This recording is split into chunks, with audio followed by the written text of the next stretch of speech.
Hello, podcast listeners. Getter Dunham here.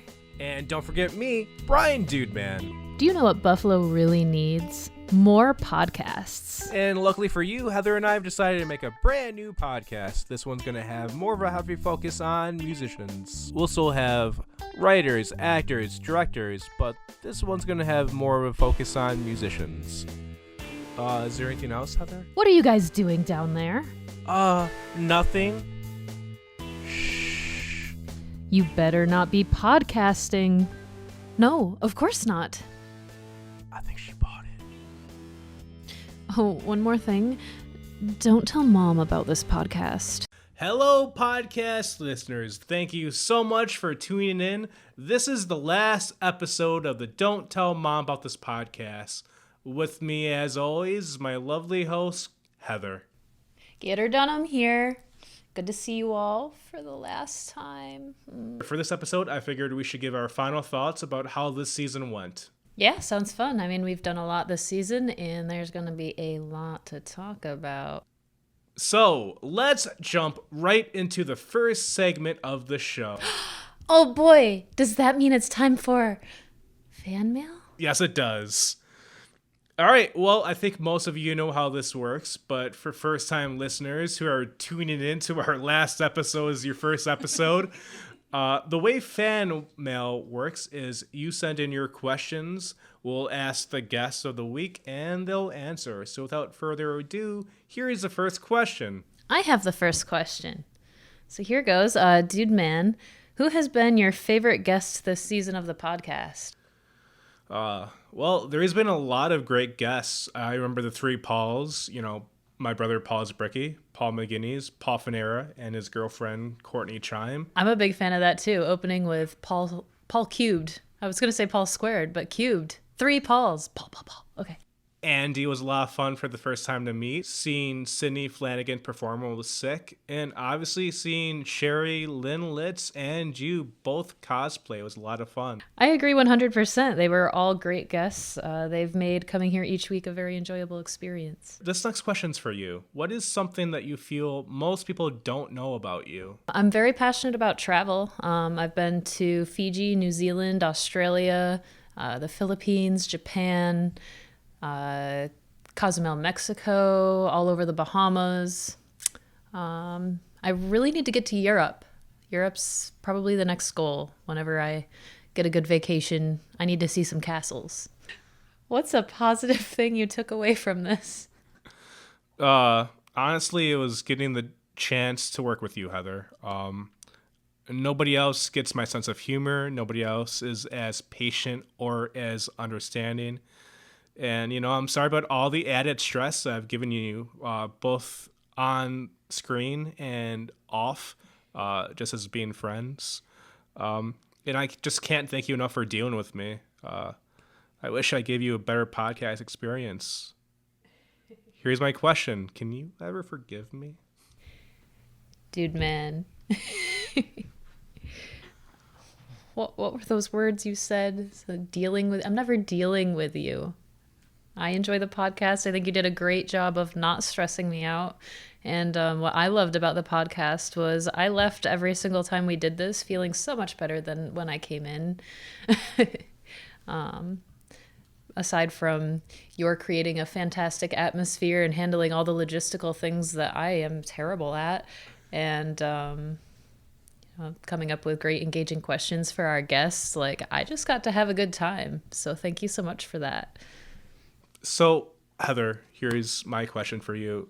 Who are some of the people who have helped you get to where you are right now? So the first person that kind of got me into all this really was Mike Raish, who took me on for his 48-hour film festival where we did Buds, and I feel like that's where people really noticed me.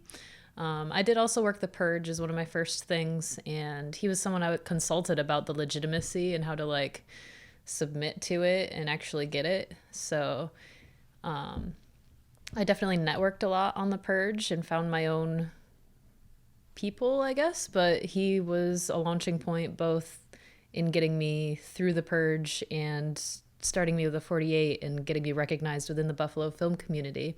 I still do his 48 every single year. He continues to help me grow as a person and an actor. He's a very dear friend. I would do anything for Mike Raish. Emir Sklonia was the first person to put me in a feature film.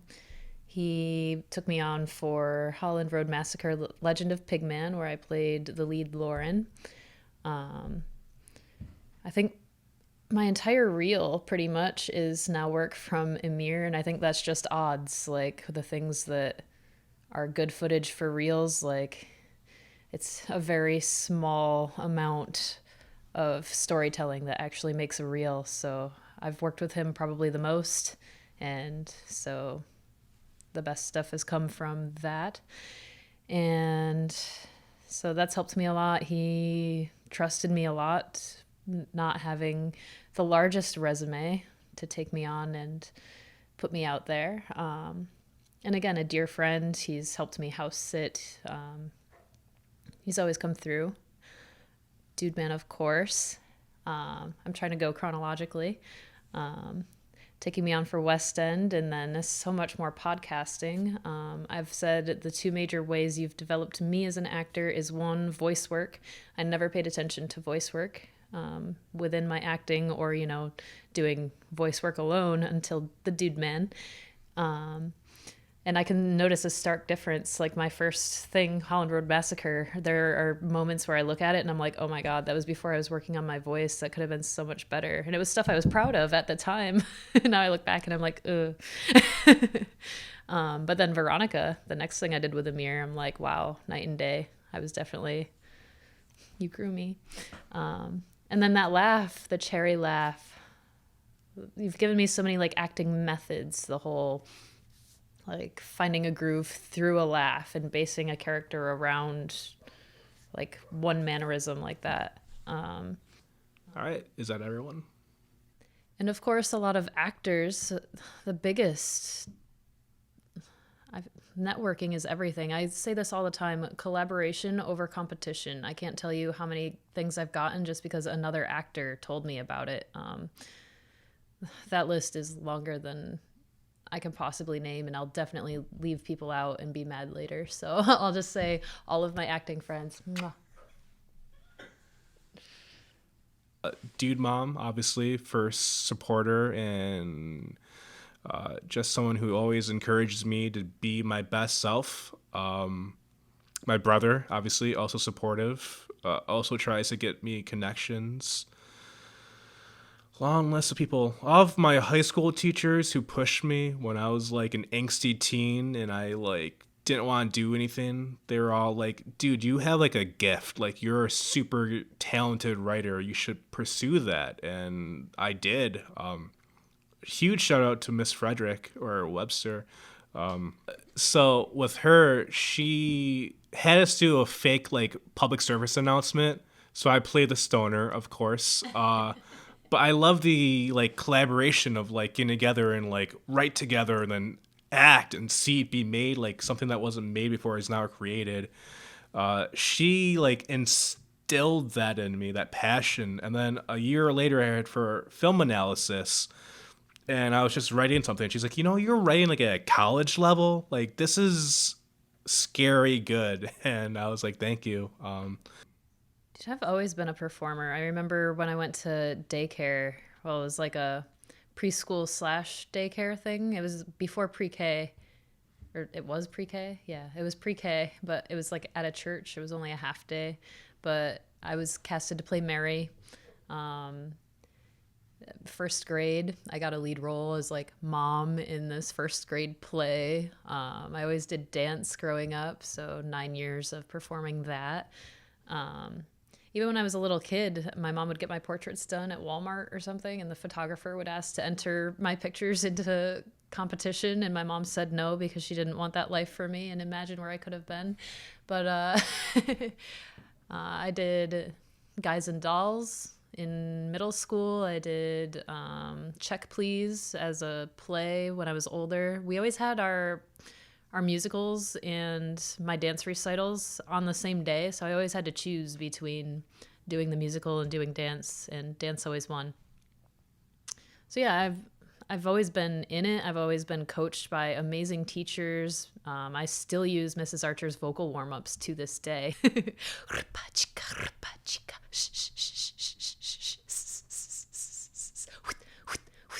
And then you just repeat that. But a lot of vocal warm-ups has to do with breath control more so than your actual voice. So I really like that one. I always feel solid after doing it.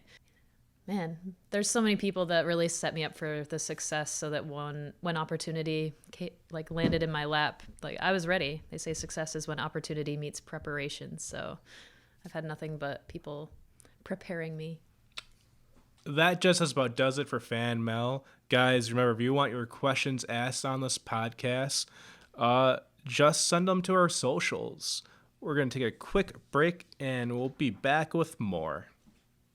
And we're back. You're listening to Don't Tell Mom This Podcast. I'm Brian Dudeman. Heather is my co-host, and right now we're going to get into the second segment of this podcast. This one's called Don't Tell Mom About This Segment. So the way it works is every time we have a guest on who's an actor, I'll write one of my Dude Man scripts. I'll have them perform it. This one is called Mad Fast Instant Love. Ready, Heather? I'm so ready. Fade in, interior, living room, night. Maddie, that's me. I'm Maddie. Don't judge. 20 years, autumn brown curly hair, forest green eyes, blue collared shirt, blue sweatpants, sits on a rusty 70s couch eating a cinnamon roll. The phone rings. Maddie answers. Hello? Yeah, Mom's passed out. She had a little bit too much to drink. Happy hour for her starts 2 p.m. and it just ended like an hour ago. The person on the other side of the phone hangs up. Interior living room continuous. April 30 years, long curly platinum blonde. That's me. Aqua blue eyes, beige pantsuit with black top enters the house. Maddie, boy, am I glad to see you. You won't believe my day. Work was absolutely relentless. I haven't had a moment to just... You know, dinner was ready and it was on you tonight. I got hungry and ordered a pizza. You owe me $20, by the way. April grabs $20 from her purse and hands it over to Maddie. Yes, I know, you're absolutely right. Dinner was on me tonight. I screwed up. Is there any way I can make it up to you? You know, we had plans today. We were going to go to the movies, but now it's too late. I know. I wanted to come home earlier. Someone at work got the flu. We had to stay a few extra hours. We can always go tomorrow. Today was just really important. I don't see or talk to you anymore. I know. Okay, I'm sorry. I suck. I'm the worst older sister in the world, in the galaxy. Come on, stop. You're fine. Just text me next time, okay? If you're going to be late, I would appreciate a heads up. Got it. Absolutely. Promise. Interior kitchen night. April walks over to the fridge. She opens it, grabs a slice of the cheese and pepperoni pizza. She grabs a plate out and heads into the other room. Interior living room night. April starts taking off the pepperoni from the pizza. Maddie grabs a seat next to her sister. She starts eating the pepperoni off of April's plate. Sorry I got so short with you. You know, I just hate dealing with Mom alone. I get it. Mom can be a bit much. So, I don't think I asked you yet. How did you like Brett's new pet? Do I get to meet the little guys soon? Yeah, they are actually both outside. Brett's taking him for a quick walk. What's the cutie's name? Charlie. Yeah, it seemed fitting. He's got these tiny brown spots on his back. Oh my god, that is the cutest thing. Wait, that means I get to be an aunt? Oh man, I can't wait to meet him. How long has Brett had him? I think it's been a week now. And did you two like instantly click when you saw him? Were there fireworks? Yeah, absolutely. 100%. In fact, it was love at first sight. We both saw him in the pet store and we instantly connected. Aw, well, I'm sure I love him too. April texts Brett, almost back. Brett replies with, yeah, almost. 5 minutes. Brett said they'll be back soon. So, what kind of pet did you guys get? Is Charlie a cat? No, unfortunately, Brett is allergic.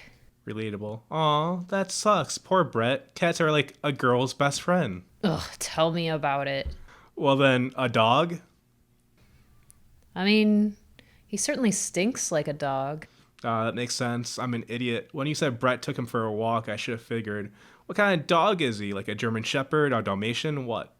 Whoa, I said he stinks like a dog. That breath is absolutely horrendous. But no, we didn't get a dog.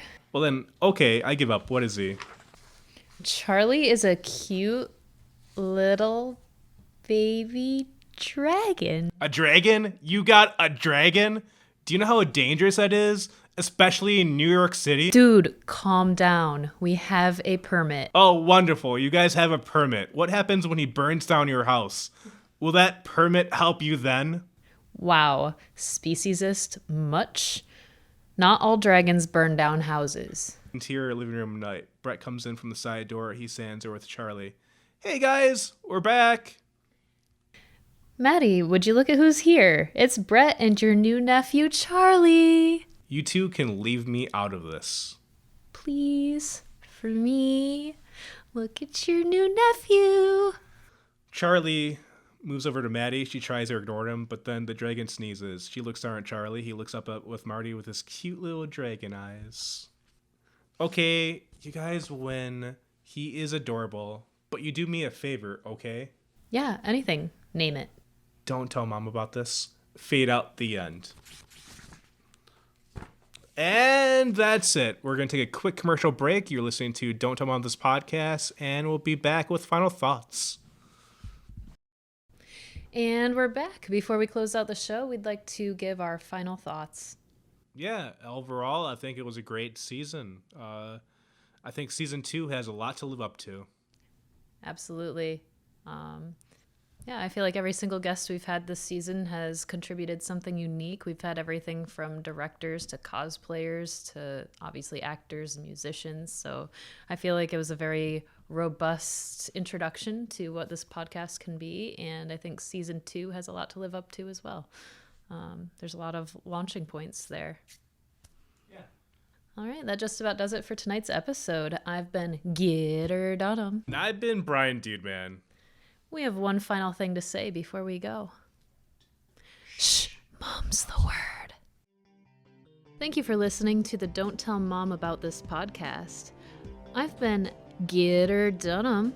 And I've been Brian Dudeman here live in the Blue Lagoon Studios. You guys, remember we are on iTunes, Spotify, and Apple Podcasts. Please share this with all your friends and family. It would really help this podcast out. And guys, remember, we release these episodes every week, so please, next week, check back in and we will have a brand spanking new episode for you. Until next time, Shh, don't tell Mom about this podcast.